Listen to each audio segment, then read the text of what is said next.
जिस घर में ऊंची आवाज़ बच्चों की हो ना, ये समझ रहे ना उस घर की रोटी बच्चे चला रहे हैं। पता नहीं क्यों माता पिता बेटियों को पराया कर देते हैं और बेटे माँ बाप को पराया कर देते हैं। माता पिता बेटियों की शादी करके ये सोचते हैं कि बेटी अपने घर को जाए और और वही माता पिता को बेटे पराये कर देते हैं। जब माँ बाप बेटों की शादी कर दे, बहू के आते ही माँ बाप की रोटियां गिननी शुरू हो जाती हैं।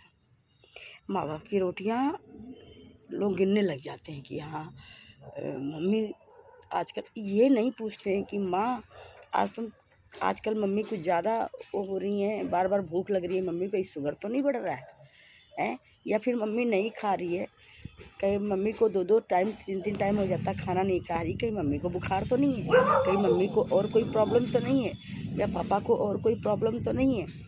लोग बच्चे कैसे भूल जाते हैं कि हमने उनको किस तरह पाला, किस तरह बड़ा किया। आज अपना बच्चा पालना पड़ता है तो उनको दुनियादारी याद आती है, हमने भी तो पाला होगा उनको। ऐसा क्यों करते हैं बच्चे? मुझे पता है ये वीडियो आप लोग लाइक और सब्सक्राइब नहीं करेंगे, क्योंकि आजकल गाने बजाने, धूम धड़ाका, मुस्कुराहट ये सब पसंद करते हैं। जो सच्ची और कड़वी बात है वो तो कोई पसंद लाइक करता ही नहीं है। तो प्लीज़ दोस्तों, अगर आप इसको अच्छा समझिएगा तो लाइक और सब्सक्राइब ज़रूर कीजिएगा। और मैं यही कहूँगी उन बेटों से जो अपनी माँ बाप की इज्जत नहीं करते हैं, अनादर करते हैं, कदर नहीं करते हैं, कि माँ बाप आंगन में लगे उस तुलसी की तरह होते हैं कि उनके जाने के बाद जैसे तुलसी का पेड़ सूखा हो जाता है तो पूरा आंगन वीरान हो जाता है, उसी तरह माँ बाप के जाने के बाद वो घर नहीं रहता है, शमशान बन जाता है। क्यों? क्योंकि माँ बाप जो हैं अच्छे के लिए समझाते हैं, अच्छा ही रास्ता दिखाते हैं, अच्छाई की बातें करते हैं, लेकिन आजकल वो बच्चे डरते हैं कि कहीं मेरा घर ना उजड़ जाए, कहीं मैं अगर बहू को नाराज़ कर दिया तो कहीं मेरा घर ना उजड़ जाए। अरे जिस घर के पुरखे जिस घर के बुजुर्ग रोते बिलखते भूखे मरते सिसकते